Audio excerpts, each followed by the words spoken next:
오늘도 제가 기도함으로 수요 성경 공부 시작하겠습니다. 기도하시겠습니다.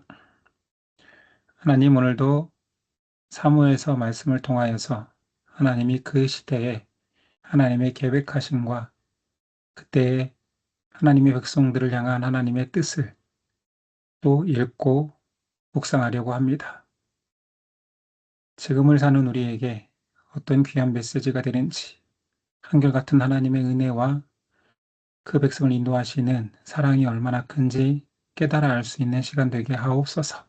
오늘도 하나님께 맡겨오며 예수님의 이름으로 기도드립니다. 아멘. 자, 내용 공유할게요. 오늘은 사무엘상 3장부터 진행하도록 하겠습니다.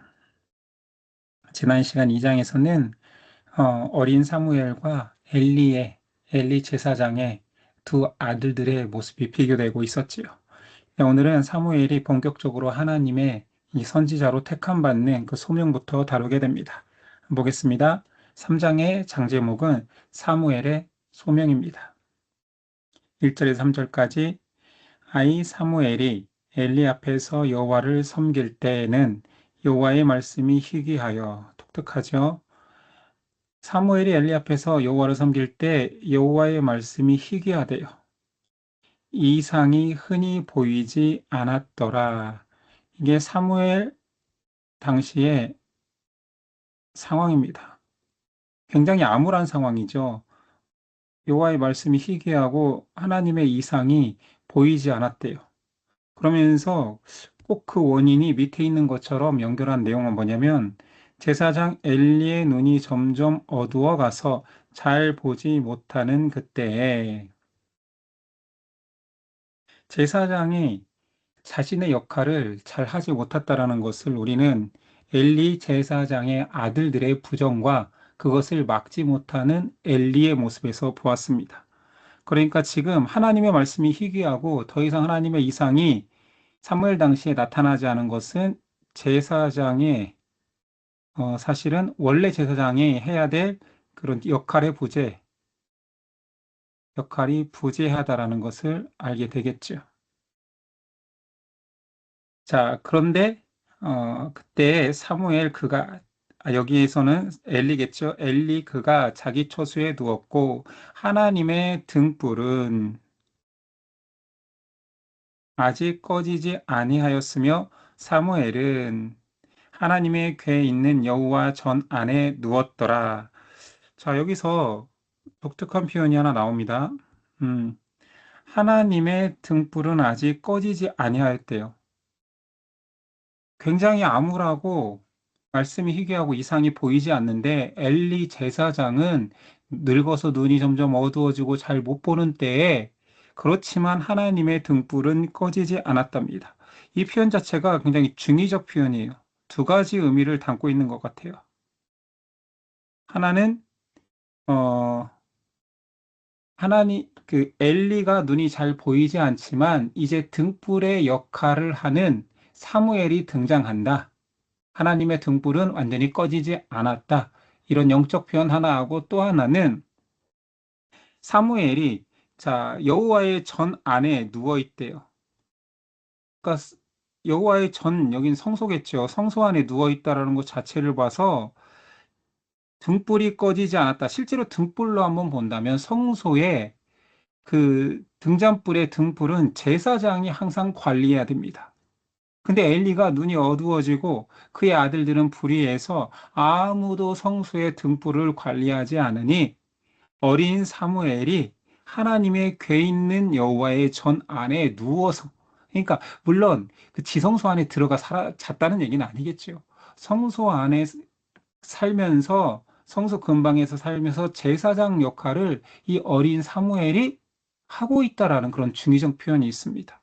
그러니까 영적으로 사무엘이 꺼져가는 여호와 말씀에 대한 등불이 되기도 하며 실제로 제사장이 늙었거나 그 아들들은 책무를 다하지 않으니 어린 사무엘이 제사장의 역할, 등불을 밝히는 역할까지 다하고 있다라는 표현으로도 볼 수 있습니다. 항상 성경에서는 등불을 여호와의 말씀으로 상징하는 부분이 많죠. 그래서 제가 좋아하는 말씀 중에 시편 119편 위기를 당하면 119 말씀 읽어라라는 내용이 많은 말씀이 강조되는 시편 119편 105절에 여러분도 많이 아는 말씀. 주의 말씀은 내 발의 등이요 내 길의 빛이니이다. 자, 여기서도 어, 주의 말씀을 등이라고 나를 비추는 등이요 내 갈 길에 빛을 비춰준다라고. 자, 말씀이 희귀한데 아직 등불이 아직 꺼지지 않았는데 그 하나님이 준비한 등불은 바로 사무엘이라는 것을 강조하고 있습니다. 자, 그래서 사무엘이 하나님의 소명을 위한 만남이 어떻게 이루어지는지 뭐 이것도 워낙 유명한 이야기니까 다 알고 있죠. 어린 사무엘을 하나님께서 부르십니다. 그런데 세 번 부를 때까지 잘 못 알아듣죠. 네 번째야 응답하게 되는데 그 과정을 한번 봅시다. 자, 첫 번째 부르심 4절이 합니다. 여호와께서 사무엘을 부르시는지라 그가 대답하되 내가 여기 있나이다. 근데 여기서 여호와께서 불렀는데 사무엘은 누군가 부른 것 같으니까 저 여기 있습니다 했는데 그게 엘리가 부른 줄 알았던 거예요. 그냥 들리니까. 그래서 누구한테 달려가냐면 엘리에게로 달려가서 이르되 당신이 나를 부르셨기로 내가 여기 있나 하니 이제 엘리가 말합니다. 그가 이르되 나는 부르지 아니하였으니 다시 누우라 하는지라. 그가 가서 누웠더라. 이게 엘리겠죠. 나 부르지 않았다. 야, 자, 뭔 소리야? 라고 했어요. 두 번째 또 하나님의 부르심이 사무엘을 부르는 거지요. 6절. 여호와께서 다시 사무엘을 부르신지라 사무엘이 일어나 엘리에게로 가서 이르되 당신이 나를 부르셨기로 내가 여기 있나이다 하니 그가 대답하되 내 아들아. 자, 여기에서 양자처럼 크고 있는 사무엘의 모습을 볼 수 있지요. 내가 부르지 아니하였으니 다시 누우라 하니라. 이때도 엘리도 사무엘도 누가 부른지 헷갈려하고 있는 거예요. 다시 자, 뭔 소리야? 나 안 부른다니까. 세 번째 하나님이 부르실 때에는 엘리 제사장이 그래도 먼저 인지합니다. 8절, 9절. 여호와께서 세 번째 사무엘을 부르시는지라 그가 일어나 엘리에게로 가서 이르되 당신이 나를 부르셨기로 내가 여기 있나이다 하니 엘리가 여호와께서 이 아이를 부르신 줄을 깨닫고 엘리가 사무엘에게 이르되 가서 누웠다가 그가 너를 부르시거든 내가 말하기를 라면서 뭐라고 하냐면 여호와여 말씀하옵소서 주의 종이 듣겠나이다 하라 하니 이에 사무엘이 가서 자기 처소에 누우니라. 그래도 엘리가 눈이 침침하고 늙었고 제사장의 직무를 바로 하진 못하지만 그래도 아직까지 영적 인식은 있는 거예요. 영적 인식은. 사역자로서의 역할은 하고 있는 거예요. 그러니까 부름이라는 거 하나님의 부름을 사실은 엘리도 제사장이 될 때 영적 부름을 받았던 기억이 있기 때문에 아는 거예요. 아, 내가 안 불렀어. 내가 안 불렀. 누가 불렀을까? 아, 하나님이 너를 찾으시나 보다. 그러니 다음에 부를 때는 이렇게 말해라. 여호와여 말씀하옵소서 주의 종이 듣겠나이다. 저기 네 번째 실제로 하나님이 또 부르시니 10절이야. 여호와께서 임하여 서서 전과 같이 사무엘아 사무엘아 부르시는지라. 사무엘이 이르되 말씀하옵소서 주의 종이 듣겠나이다. 엘리가 말한 대로 말씀을 대답을 했습니다. 여호와께서 사무엘에게 이르시되 보라 내가 이스라엘 중에 한 일을 행하리니 그것을 듣는 자마다 두 귀가 울리리라. 내가 엘리 집에 대하여 말한 것을 처음부터 끝까지 그날에 그에게 다 이루리라. 자, 엘리 집에 대하여서 내가 예언할 거야 라고 말하고 있죠. 그 예언의 내용이 근데 충격적이게도 내가 그의 집을 영원토록 심판하겠다고 그에게 말한 것은 그가 아는 죄악 때문이니 이는 그가 자기 아들들이 저주를 자청하되 금하지 아니하였음이니라. 우리가 계속 이 장에서 봤던 불의한 엘리의 아들들의 내용들이 있었지요. 자, 하나님께서 임재하셔서, 자, 하나님이 임재하십니다. 여기 나오죠. 여호와께서 임하여 서서 사무엘을 부르는데, 자, 임재하시면, 자, 제가 주를 봅니다라고, 여기 서 계셨군요라고 사무엘 해야 되잖아요. 그런데 하나님의 모습을 보는 것이 아니라 여기서 임재를 하나님의 말씀으로 인식합니다. 벌써 앞에 이 서두에 뭐라고 했냐면 하나님의 말씀이 점점 뭐라고 했죠? 희귀해진 상태에 사무엘에게는 하나님의 말씀이 임하는 거예요. 자, 더 이상 엘리 제사장에게는 그 말씀이 들리지 않습니다. 들리지 않은 이유 1번 첫 번째 말하자면 상식적으로 그냥 늙어서 총명이 떨어져서 눈이 어두워져서 이것은 뭐 변명이라고 하기엔 좀 궁색하죠. 늙었으니 하나님의 말씀이 더 이상 들리지 않는다. 두 번째, 이게 더 맞을 거예요. 왜 말씀이 희귀해졌을까? 제사장이라는 엘리가 있는데 말씀에 순종하지 않고 관심이 없으니까 희귀해진 것입니다. 그런데 그 희귀해진 상황 속에서 하나님이 직접 임재하셔서 사무엘에게 준 건 뭐라고요? 하나님의 말씀입니다. 우리가 알아야 되는 것은 항상 기독교에서 하나님의 임재는 가장 강력하게 나타나는 것은 말씀이었죠. 말씀으로 임재하십니다. 그리고 그 말씀을 붙드는 자들, 그를 구원의 약속을 붙든 자들을 우리는 언약 백성이라고 하죠. 그렇죠? 그러나 그 말씀을 놓는 자들은 우리는 저주받아 심판받는다고 말합니다. 그리고 이 말씀을 계속 망각하고 놓치고 아무리 선지자를 보내도 말해도 인식하지 못하니 결국 하나님이 쓰신 방법은 말씀이 보이는 육신이 되어 우리 가운데 임하셨죠. 그게 성육신이죠. 결국은 예수 그리스도께서 말씀을 성취하시고자 오셨고 그 말씀대로 언약을 이루신 거예요. 그러니 하나님은 한결같이 말씀으로 오세요. 그래서 말씀이 희귀해졌다라는 것 자체가 하나님의 임재, 하나님을 붙들고 의지하는 백성이 사라져가고 있다. 말씀이 곧 사람의 등불인데 등불이 엘리 상황으로 설명하는 거죠. 눈이 어두워져서 밝히 보지 못하고 눈이 어두워지고 있다. 이런 표현들이 전부 다 말씀이 흐릿해지고 있다라는 표현을 하고 있는 것입니다. 그러니까 여기서 중요한 것은 임재였는데 임하였는데 말씀으로 임하셨고 그리고 제가 여기 있습니다. 주여 말씀하옵소서라고 그 말씀을 듣겠습니다라고 순종의 백성은 말한다라는 거지.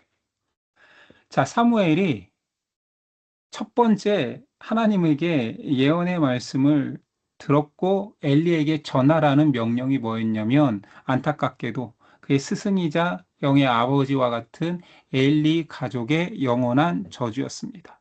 그리고 심지어 그 아들들이 저주받을 거라는 그러니까 엘리 가문 전체의 영원한 저주 마지막 절에 있었죠. 영원토록 심판하겠다라는 저주의 말을 전했어요. 하나님은 자 그리고 이 주신 메시지를 그대로 전해야 되는데 어리니까 철없어서 따박따박 다 말했다라고 말하기에는 그래도 아무리 사무엘이 어리지만 이 정도 분별력은 있었을 거 아니에요. 쉽겠습니까? 이렇게 말하는 것이. 그래서 항상 메신저의 가장 큰 전달자, 메신저의 가장 큰 일이 이런 거예요. 저주를 전해야 되는 이 갈등이 있는 거죠. 고민이 생깁니다. 그러나 하나님의 말씀이 그거라면 순종의 말씀을 전할 수밖에 없고 다행히도 오늘 말씀 생략된 부분에 엘리가 인지하는 거예요. 사무엘아, 그게 하나님이셨지, 널 부르신 분이. 그래서 나한테 하나님이 너를 통해서 말하고자 했던 메시지가 뭐있는지 정확히 고하라. 18절입니다. 사무엘이 그것을 그에게 자세히 말하고 조금도 숨기지 아니하니 그가 이르되 이는 여호와 신이 선하신 대로 하실 것이니라 하니라. 자, 사무엘이 철없는 아이가 아니에요. 아마 갈등하고 고민이 있었다라는 걸 뭘로 알 수 있냐면 그렇게 저주의 말을 전할 수밖에 없었잖아요. 하나님이 자세히 말했고 조금도 숨기지 아니하고 엘리 가정에 영원한 심판을 말했지만 선하실 대로 하실 것이니라는 좀 뭐라고 할까요? 그래도 선하신 하나님께서 어, 용서해 줄지도 몰라요. 이런 뉘앙스를 줬죠. 자, 그러면 엘리는 뭐 했으면 됩니까? 영원한 심판의 메시지를 아이의 입을 통하여서 들었어요. 너무 당연하죠. 우리는 너무 쉽게 알잖아요. 이런 메시지가 나한테 온다라면 회개하면 돼요. 용서하시는 하나님을 붙들면 되죠. 그런데 그런 후속 조치가 등장하지 않습니다. 안타까운 거죠. 그러니까 엘리 가정에 대한 심판은 진행되어집니다. 자, 선지자로 부름받은 사무엘에 대해서 19절 이해 한번 읽어보겠습니다. 사무엘이 자라매 이제 회심하고 하나님의 말씀 안에 순종하는 자로서 살아가고 있겠죠. 사무엘이 자라매 이제 그의 특징을 말할 때 여호와께서 그와 함께 계셔서 그의 말이 하나도 땅에 떨어지지 않게 하시니. 자, 이게 또 중요한 특징 중에 하나죠. 자, 여호와께서 함께 하시는데 하나님의 말씀이 하나도 땅에 떨어지지 않게 합니다. 하나님이 이런 종을 찾은 거잖아요. 그리고 하나님이 세우신 제사장이 이런 역할을 해야 되는 거였잖아요. 그런데 이제서야 어, 하나님의 백성에게 말씀을 전할 자와 함께하고 그리고 그 말을 전달할 선지자를 택하게 되었습니다. 그래서 어느 정도였냐면 이스라엘이 단은 여기 갈릴리 호수 사해 이 중심으로 이스라엘이 이렇게 동편 땅과 서편 땅이 존재하잖아요. 단은 이 갈릴리 지역 위쪽 제일 이스라엘 경계 북쪽 끝입니다. 북쪽 끝에서부터 브엘세바 남쪽 끝까지.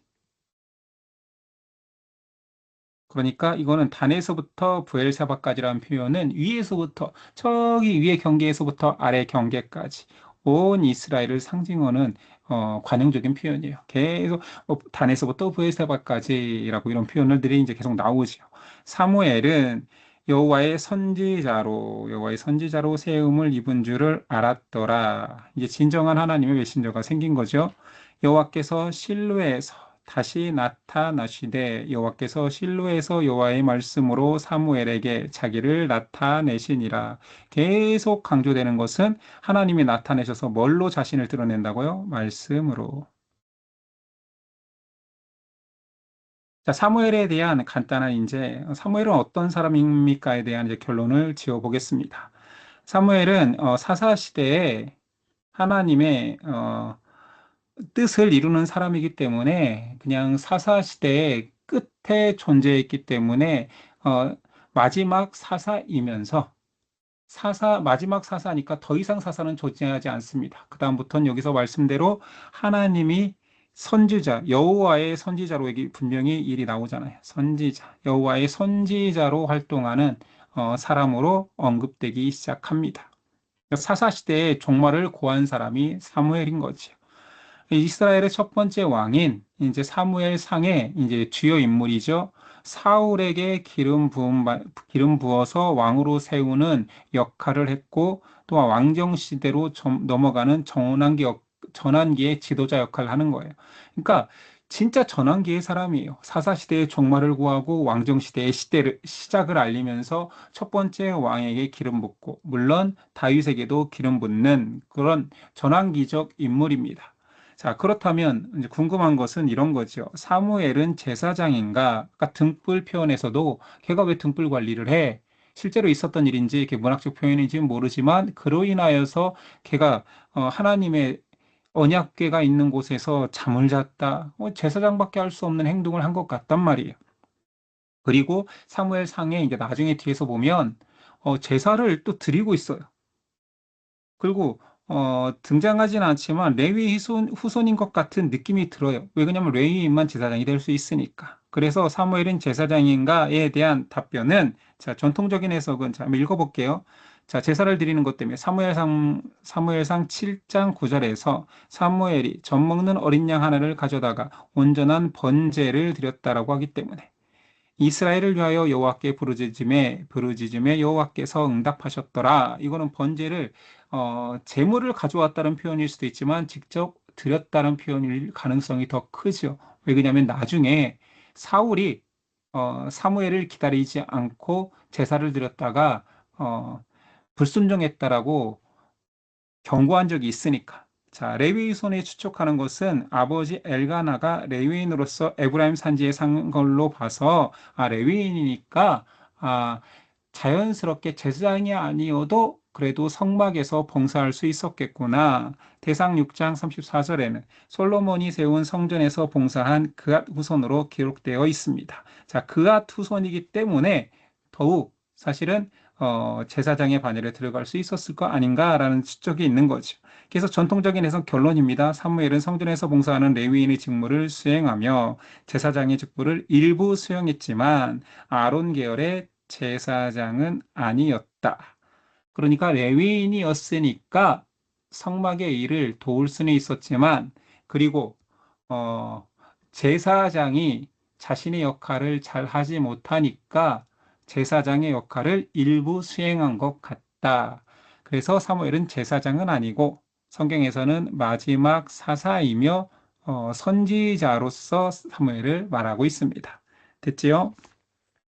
자, 사무엘에 대해서 알아봤고, 이제 이스라엘의 처참한 상황이 정말 잘못된 제사장과 그의 가족으로 인하여서 이스라엘이 얼마나 무너질 수 있는지, 패역할 수 있는지를 보여주는 이제 장면이 나옵니다. 자, 실로에 지금 성소가 있잖아요. 성소 안에 지금 언약궤, 법궤, 증거궤 그런 말로 불리는 그 궤가 있단 말이에요.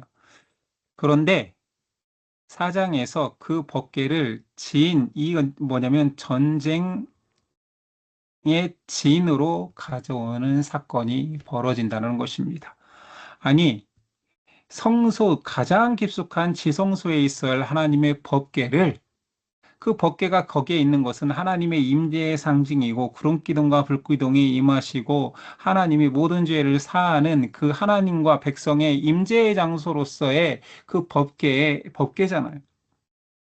그런데 그것을 전쟁에 사용하는 진에 들고 온 거예요.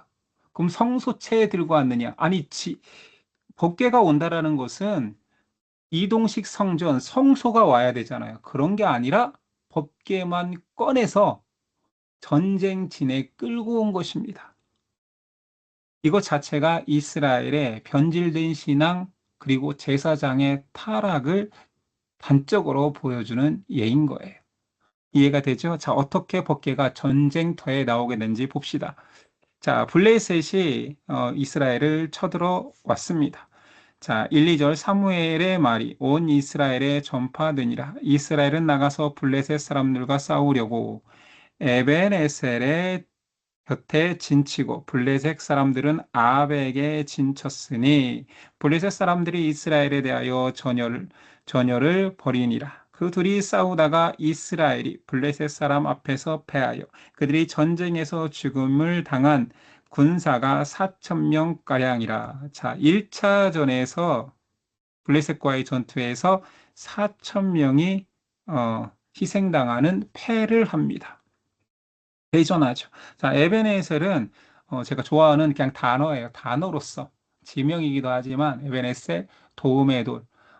한국의 한 회사가 에베네셀을 이렇게 그 상표화했잖아요. 그 에베네셀이에요. 도움의 돌이라는 뜻이에요. 계속 성경에서 여러 번 등장하는 지명인데 한번 볼까요? 지도가 위에 있으니까 이거 한번 올려볼게요. 음, 지도가 앞에 있으니까, 여기 있으니까. 자, 실로에 하나님의 성소가 있고, 에벤에셀이 여기 있네요. 블레셋은 알다시피 여기, 아가의 아가, 여기까지 침범하면 안 되죠. 이렇게 해서 블레셋 땅입니다. 자, 그런데 여기에서 전쟁이 일어나니, 에벤에셀 적경 그에게, 여기 이제 블레셋 땅이니까 여기 아벡이 있겠죠. 아벡과 에벤에셀에서 전쟁이 일어난 거예요. 됐죠? 블레셋이 제가 해변에 불났다. 그래서 불난 것처럼 해변에 불난 것처럼 여기에 항상 여기 존재한다라고 했는데 자 블레셋 에벤에셀 했다가 한번 사진 보러 위로 올라갔었네요. 자 그런데 1차전에서는 400명이 죽는 패전을 당합니다. 그래서 그들이 생각해 놓은 궁리한 게 뭐냐면, 우리가 왜 줬지? 하나님 우리와 함께 하시면 항상 승리라고 했고, 우리는, 가나안에 들어와서부터 항상 승리했는데, 이 전쟁과 우리 선조들이 벌였던 가나안 정복 전쟁하고 다른 것이 뭐지? 생각했는데, 이들이 생각한 것은 뭐냐면, 법궤예요. 그렇잖아요. 여호수아가 가나안을 정복할 때 항상 제사장이 앞서고 법궤가 제일 먼저 가나안에 들어갔고 이런 것들을 떠올린 거예요. 우리 이 전쟁에서 승리하려면 법궤를 앞세워야 되는구나. 제사장이 어깨에 메고 법궤를 지고 여리고성을 돌았더니 여리고성도 무너졌고 이 모든 것들을 머리로는 알고 있는 거예요. 그래서 우리 법궤가 없었구나. 그래서 전쟁에 졌나 보다 해서 법궤를 가져오기로 결정합니다. 자, 3절이야. 백성이 진영으로 돌아오매 이스라엘 장로들이 이르되 어찌하여 우리에게 오늘 블레셋 사람 앞에 패하게 하였는고 왜 패였지? 여호와의 언약궤를 실로에서 제가 말한 얘기가 나온 거예요. 우리 전쟁에서 항상 언약궤를 앞세웠었잖아. 그래서 언약궤를 가져오면 실로에서 우리에게 가져다가 우리 중에 있게 하여 그것으로 우리 원수들의 손에서 구원하게 하자 하니 이에 백성이 실로에 사람을 보내요. 그룹 사이에 계신 여호와의 만군의 여호와의 언약궤를 거기서 가져왔고 자 이것을 가져오려면 자, 제사장 허락을 받아야 되겠죠. 왜 그러냐면 제사장이 메고 와야 되니까. 법궤는 레위인이어도 안 됩니다.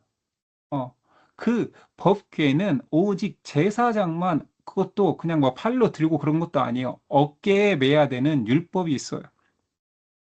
그래서 실로로 성소가 있는 실로 사로를 보냈고 그룹 사이에 계신 만군의 여호와의 언약궤를 거기서 가져올 때 누가 가져왔겠어요?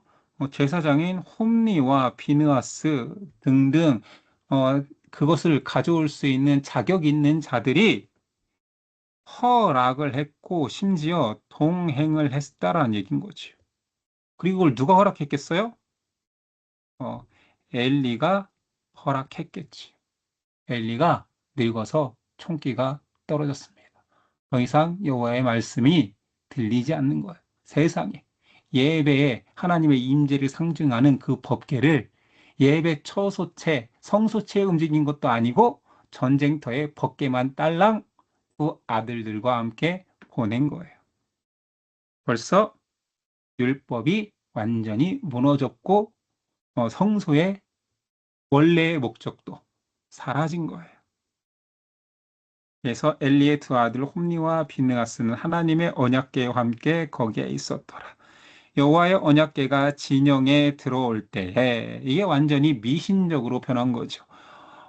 이제 드디어 우리의 승리를 가져다 줄 언약궤가 들어온다 하면서 들어올 때 온 이스라엘이 군대겠죠. 지금 에베네스를 진치고 있는 이스라엘이 큰 소리로 외치며 땅이 울렸대요. 막 발을 구르고 난리를 쳤다는 거죠. 이제 우리가 이겼다. 이제 싸우기만 하면 우리가 승리밖에 없다라고 했는데 결과는 더 큰 패전이었습니다. 당연하겠죠. 10절이야. 블레셋 사람들이 쳤더니 이스라엘이 패하여 각기 장막으로 도망하였고 사륙이 심히 커서 이스라엘의 보병에 엎드린 자가 자그마치 3만 명이었으며 하나님의 궤는 빼앗겼고 엘리의 두 아들 홈니와 비느하스는 죽임을 당하였더라.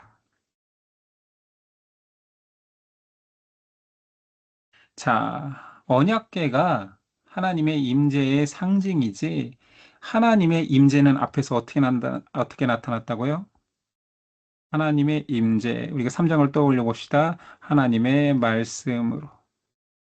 자, 언약궤, 법궤가 의미가 있다라는 말은 이걸 통하여서 하나님의 임재와 율법이나 여러 선지자 모세를 통하여서 주신 하나님의 말씀의 성취라는, 하나님의 말씀에 근거하여서 조각목을 제단하고 모든 말씀의 순종과 하나님의 약속을 담은 의미가 법계인 거지, 이 나무 괴짝이 신비한 능력을 가진 것은 아니잖아요.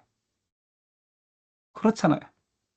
그런데 이스라엘 백성은 말씀은 망각한 채 법계만이 신비한 승리를 가져다 줄 거라는 우상화에 빠져 있습니다. 음, 아론이 하나님의 형상을 따라 금송아지를 만든 것처럼 지금 이스라엘은 하나님이 우리와 함께하고 벗개만 지면 승리를 가져다 준다라는 미신 우상화에 빠져서 하나님의 말씀은, 율법은 다 무시하고 있는 상황입니다. 그렇죠? 이게 얼마나 무서운 겁니까? 하나님의 말씀이 잊혀지고 하나님의 도구인, 말씀의 도구인 그 물건이 우상화되고 있습니다.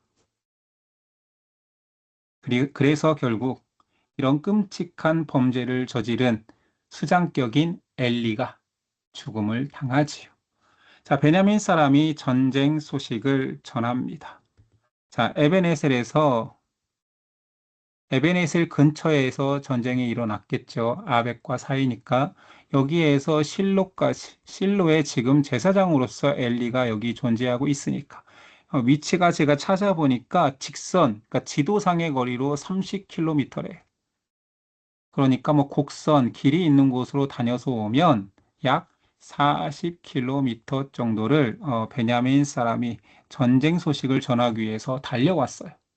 혹시 뭐 떠오르는 뭐 이미지 없습니까? 어, 마라톤 전쟁의 전령이었던 그 마라톤의 유래였던 그 사건 비슷하잖아요, 거리도. 그 사람이 어떻게 뛰어왔냐면 당일에 어떤 베냐민 사람이 진영에서 달려 나와 자기의 옷을 찢고 자기의 머리에 티끌을 덮어쓰고 실로에 이르니라. 그러니까 승리의 전령이 아니라 패전 소식을 그렇게 옷도 찢고 머리에 티끌을 뒤집어 쓰고 와서 아이고 우리가 졌습니다. 수많은 백성이 죽었을 뿐만 아니라 더 놀라운 소식, 이스라엘 사람들한테 충격적인 건 뭐라고요? 법궤를 빼앗겼고 제사장의 아들인 제사장으로 지금 활동하고 있는 홈리와 비느하스도 죽었습니다. 이 소식을 전했겠지요. 그때가 엘리 나이 98세 때. 막 오래도 살았어요. 정말 늙고 진짜 눈이 어두워졌다라는 게 과언은 아니겠죠. 17절이야. 소식을 전하는 자가 대답하이르되 이스라엘이 블레셋 사람 앞에서 도망하였고 백성 중에 큰 사륙이 있었고 당신의 두 아들 홈리와 비느하스도 죽임을 당하였고 하나님의 괴는 빼앗겼나이다. 하나님의 괴를 빼앗겼나이다 라는 말을 할 때 엘리가 얼마나 놀랐는지. 엘리가 자기 의자에서 뒤로 넘어져 문 곁에서 목이 부러져 죽었으니 그 이유는 나이가 많아서도 있고 비대한 까닭이라. 죽음 자체가 굉장히 끔찍하고 비참하지요. 소식에 놀라서 꼬꾸라졌는데 의자에서 넘어졌는데 목이 부러져 죽고, 이런 것을, 제사장의 죽음을, 이렇게 끔찍한 제사장의 죽음을 이렇게까지 기록한 이유가 있겠지요. 어, 하나님의 저주가 실제로 이루어짐을 보여주고 있습니다. 그리고 전 이것도 굉장히 서글픈 것 같아요. 나이야 누구나 먹을 수 있지만 비대한 까닭이라. 어, 이것은 그냥 야 몸집이 커서 아등바등 하다가 무게 때문에 목이 꺾고 죽었어 이런 의미가 아니라 그 아들들의 행태가 좀 떠오르지 않나요? 제사할 때 홈리와 비느하스가 좋은 고기만 꼬챙이로 삼지창으로 찍어서 어, 빼돌렸잖아요. 제사 음식을 빼돌려서 제가 보기엔 같이 먹었나 봐요. 어, 그 아버지한테 그 아버지의 그 아들들이라고 같이 먹어서 같이 비례하지 않았을까? 성경에 꼭 이런 말을 쓴 것 자체는 사실은 단순히 뚱뚱하다 이런 표현은 아닌 것 같습니다. 자, 엘리 제사장의 이제 계보는 이제 뒤에 내용을 한번 다 마저 본 다음에 그 당시에 제사장의 계보가 어떻게 이어지는지는 뒤 내용을 본 다음에 와서 확인해 보죠. 자, 여기서 끝나는 것이 아닙니다. 저주의 일대였던 엘리가 죽었고요. 그의 아들 자녀 2대인 홈리와 비느하스가 죽었습니다. 3대에는 무슨 일이 일어나느냐? 영원한 저주라고 했으니까. 계속 저주가 계속된다라는 거죠. 자, 비느하스는 홈리와 비느하스의 그 아내가 임신하고 있었습니다. 19절이야. 그의 며느리라고 할 때가 엘리의 며느리겠죠. 비느하스의 아내가 임신하여 해산할 때가 가까웠더니 하나님의 괴를 빼앗긴 것과 자, 이것도 그 임신한 며느리에게도 소식이 들어간 거예요. 그의 시아버지가 넘어져서 죽은 것과 남편이 죽은 소식을 다 듣고 갑자기 아파서 몸을 구부려 해산하고 제가 보기엔 이제 조산하게 된 것 같아요. 죽어갈 때 곁에 서 있던 여인들이 그에게 이르되 두려워하지 말라. 내가 아들을 낳았다. 그랬더니 그 여인이 대답하지도 아니하며 관념치도 아니하고 이르기를 그러니까 기뻐하지 않았다는 거죠. 영광이 이스라엘에서 떠났다. 라는 뜻의 내 아이의 이름을 이가봇이라 하라. 그러니까 며느리가 영적인 것 같아요. 물론 사무엘의 저주의 예언 말씀, 니네 가문에 영원한 심판이 있을 거야라는 말을 다 알고 있었겠죠. 우리가 불의해서 제사장 가문이지만 우리 저주받았어. 사무엘 선지자가 우리에게 저주를 선포했어. 그런데 결국 그 저주가 이렇게 이루어지는구나. 자녀를 조산하면서 낳으면서 깨달은 거예요. 여호와의 영광이 떠났다. 이때가 심판의 때가 맞나 보다. 이가봇, 아, 카봇이라는 뜻이 영광이에요. 영광. 자, 근데 이가 붙죠. 여기는 없다. 영광이 없다. 그래서 떠났다. 이런 표현을 쓴 거죠. 하나님의 괴가 빼앗겼고 그의 시아버지와 남편이 죽었기 때문이며 또 이르시기를 하나님의 괴를 빼앗겼으므로 영광이 이스라엘에서 떠났다. 여기도 중의적 표현이네요. 어, 이 여인에게도 괴가 하나님의 말씀의 순종의 상징이 아니라 그 자체가 신비로운 물건인데 빼앗겼으니 하나님의 영광은 블레셋으로 넘어갔다라고 생각하고 있는 거죠. 그러니까 온 이스라엘이 지금 사무엘이 말씀을 온 천하에 전하고 있음에도 지금 우상적이고 잘못된 엘리와 엘리 후손들의 행태로 인하여서 말씀을 제대로 이해하고 있지 못한 상태입니다. 자, 비교되는 말씀이 민수기 25장 11절 이하입니다. 왜냐면 여기에 계보가 나오니까. 제사장 아론의 손자 엘르아살의 아들 비느하스가 내 질투심으로 질투하여 이스라엘 자손 중에서 내 노를 돌이켜서 내 질투심으로 그들을 소멸하지 않게 하였도다. 그러므로 말하라 내가 그에게 내 평화의 언약. 이게 뭐냐면 이스라엘이 혼음하였을 때, 알죠? 이방 여인들과 혼음하였을 때 하나님의 저주가 임했습니다. 그때 제사장 비느하스가 창으로 가서 그 혼음하는 남녀를 찔러 죽였지요. 그 사건 기억나십니까? 그때 받은 하나님의 약속의 말씀이 네 후손 중에서 평화의 언약을 주리니 네 후손이 영원히 제사장의 직분을 이어가리라 라고 비느하스에게 하나님의 마음을 시원케 한 거죠. 우상 숭배하는 자들을 찔러 죽였기 때문에 그가 그 하나님을 위하여 대신 질투하여 이스라엘 자손을 속죄하였음이라. 이런 약속이 있었단 말이에요. 자, 그러면 대제사장으로 처음 발탁된 아론부터 지금 제사장의 계보가 어떻게 이어졌는지 한번 앞에서 봅시다. 자, 아론이 첫 대제사장이 되었고, 나답과 아비우는 하나님이 명하지 않은 다른 불을 써서 죽었습니다. 그렇죠? 그래서 나답, 아비우 끝났죠. 엘르아살, 이다말 그리고 비느하스에게 네 후손은 영원한 제사장의 축복을 줄 것이다. 영원한 제사장. 근데 지금 현재 엘리 제사장은 이 엘르아살 계보의 비느하스 후손이 아니라 이다말 후손의 제사장 가문이에요. 영원한 제사장의 약속은 엘르아셀 엘르아살 계보 쪽인데 지금 이다말도 제사장이니까 이 계보를 잇다가 엘리에 와서 엘리가 불의해서 죽고 홈리가 죽고 비나스가 죽고 하나님의 영광이 떠났다라고 이 사건 때 태어난 이 아이가 이가부시고 이는 대를 잇지 못하고 아이두비 있었고 아이야가 있었고 여기 있는 사람들은 누구 때 쓰임을 받았냐면 밑에 보면 알겠지만 자, 사울 왕 때 아히야와 아히멜렉이 쓰임을 받습니다. 이때까지도 제사장이었어요.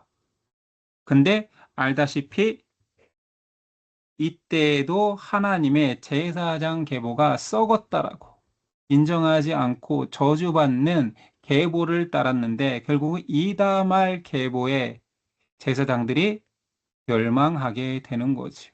그리고 비느하스 때 약속한 영원한 제사장이라는 것을 성취하게 된 것은 하나님의 말씀대로 순종한 다윗 왕 때에 진짜 말씀을 이어갈 제사장인 사독이 등장하여서 사독이 드디어 엘르아살 계보를 잇는 제사장이 되는 거예요. 이해가 되죠? 그러니까 사무엘 때에도 사실은 이다말 계보지만 홈리와 비느하스는 하나님이 인정하지 않고 오히려 말씀을 흐리게 한 제사장으로서 말씀이 떠났던 제사장인 거죠. 이 시대에는. 그러나 다윗 왕 때에 진정한 제사장이 세워지고 하나님의 뜻대로 순종하는 자들이 다윗 왕이 그런 순종의 대명사이니까 이렇게 이어지는 것입니다. 맞습니까? 네.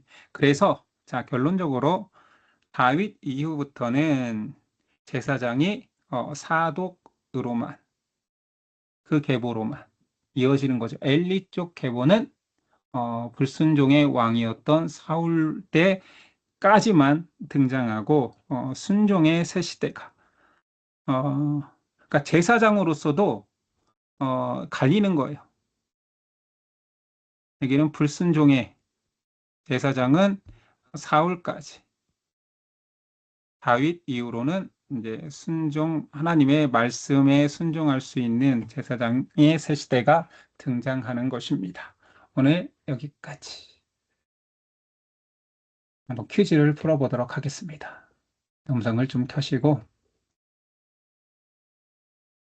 한번 3장, 4장 내용 한번 해볼게요. 자, 엘리는 하나님이 사무엘을 부른다는 것을 사무엘이 몇 번째 찾아왔을 때 알게 되었나요? 세 번째. 네, 세 번째? 세 번째. 네 번째? 세 번째. 그렇죠. 세 번째 때 깨달았고, 네 번째 오시거든, 주여 말씀하옵소서 주의 종이 듣겠나이다. 이렇게 말해라. 라고 말했었죠. 자, 그렇다면 뭐 달리 낸다면 똑같은 문제겠지만, 사무엘은 몇 번 만에 하나님을 인식했습니까? 네 번 만에. 예, 네 번 만에. 똑같은 말이겠지만, 이렇게 말할 수 있겠죠. 엘리는 아들들의 타락을 어떻게 했습니까? 방치. 네, 맞죠. 방치했죠. 성경에는 이렇게 써 있습니다. 말로만 하고 제재하지 않았다. 그래서 저주 받을 수밖에 없다. 하나님이 사무엘에게 엘리 가족을 어떻게 하겠다고 알려주셨나요? 성경 말씀대로 내용은 알잖아요. 엘리 가족을 어떻게 하겠다? 여러 번 영원토록 심판하겠다. 그렇죠. 영원히 심판하겠다. 그 영원히 심판이 사실은 엘리와 그 자녀들의 죽음뿐만 아니라 제사장의 계보가 끝나는 거죠. 자, 이스라엘과 블레셋 첫 번째 전투에서 이스라엘 군사는 몇 명 죽었습니까? 4,000명. 4,000명, 두 번째 전투에서는 몇 명 죽었습니까? 3만 명, 예. 3만.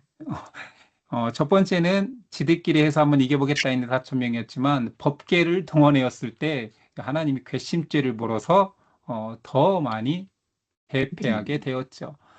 자, 블레셋과의 첫 전투에서 패하고 이스라엘에서 내놓은 해결책은 법궤를 가져갔다. 여호와의 법궤 맞았게? 네, 맞습니다. 법궤를 가지고 전쟁에 참여하자라고 했죠. 그럼 이렇게 한번 물어볼게요. 2차 전투의 결과는 패하고 법궤를 빼앗기다. 네, 그게 중요한 거죠. 패했을 뿐만 아니라 대패했죠. 3만 명이 죽었을 뿐만 아니라 법궤를 빼앗기고 제사장인 홈리와 비느하스까지 죽었습니다. 자, 이제 좀 어려운 문제예요. 비느하스의 아내가 조산하여 낳은 아들의 이름은 이가 뭐 그러니까 이가봇의 뜻은 영광이 떠났다. 있습니다. 카봇, 영광, 이 카봇, 영광이 없다, 영광이 떠났다. 오늘 여기까지 하겠습니다. 자, 오늘 내용 뭐 어렵지는 않았고 스토리가 이거는 짱짱한 내용이어서 이렇게 엘리 제사장의 영원한 심판이 있는 내용까지 있었습니다. 가장 중요한 핵심은 우리도 똑같이 실수할 수 있는 내용인 것 같아요. 하나님을 믿는다 하면서 하나님이 우리에게 듣기를 원하고 변하기를 원하는 말씀을 주시는데 우리는 귀를 막고 또는 눈을 감고 내가 필요한 승리를 위해서 하나님을 허수아비 만들고 하나님을 도구화해서 이용하기만 하려고 하는 우상숭배의 마음이 우리 안에도 싹틀 수 있다는 거죠. 실제로 현대 신앙인들이 그런 모습이 저를 포함해서 많고 회개해야 될 것입니다. 그렇죠? 교회 안에 어떤 행위 자체가 뭔가 복을 주고 어떤 행위 자체가 하나님이 뭐 복을 줄 수밖에 없는 것이다라고 우리가 이렇게 미신화하는 것들을 조심해야 된다라는 거예요. 교회라는 장소가 될 수도 있고 어떤 기도의 행위가 될 수도 있고요. 어떤 우리의 예배의 모습일 수도 있습니다. 이런 것도 굉장히 조심해야 되고 중요한 것은 하나님이 주시는 메시지가 무엇인지 그 메시지를 이루기 위해서 오신 예수 그리스도의 뜻이 무엇인지를 깨닫는 것이 가장 신앙의 본질이라는 것을 오늘도 기억했으면 좋겠습니다. 여기까지 할게요. 기도하겠습니다. 하나님 감사합니다. 오늘도 우리에게 말씀을 주셨습니다. 우리가 하나님의 말씀에 무감각해지는 자 되지 않게 하여 주시고 주님께서 말씀으로 임재하실 때 주여 내가 여기 있습니다. 종이 여기 있사오니 말씀하옵소서. 죄종이 듣겠나이다. 순종할 수 있는 경청할 수 있는 우리 되도록 도와주옵소서. 하나님을 우상화하여 나의 욕심과 나의 힘을 키우는 도구로 사용하지 않게 해주시고 겸손히 하나님이 나를 향한 뜻이 무엇인지 지금 하시는 말씀이 무엇인지를 깨달아 알아 시키시는 일이라면 순종할 수 있는 우리 되도록 믿음 주옵소서. 감사하며 예수 그리스도 이름으로 기도드립니다. 아멘. 아멘.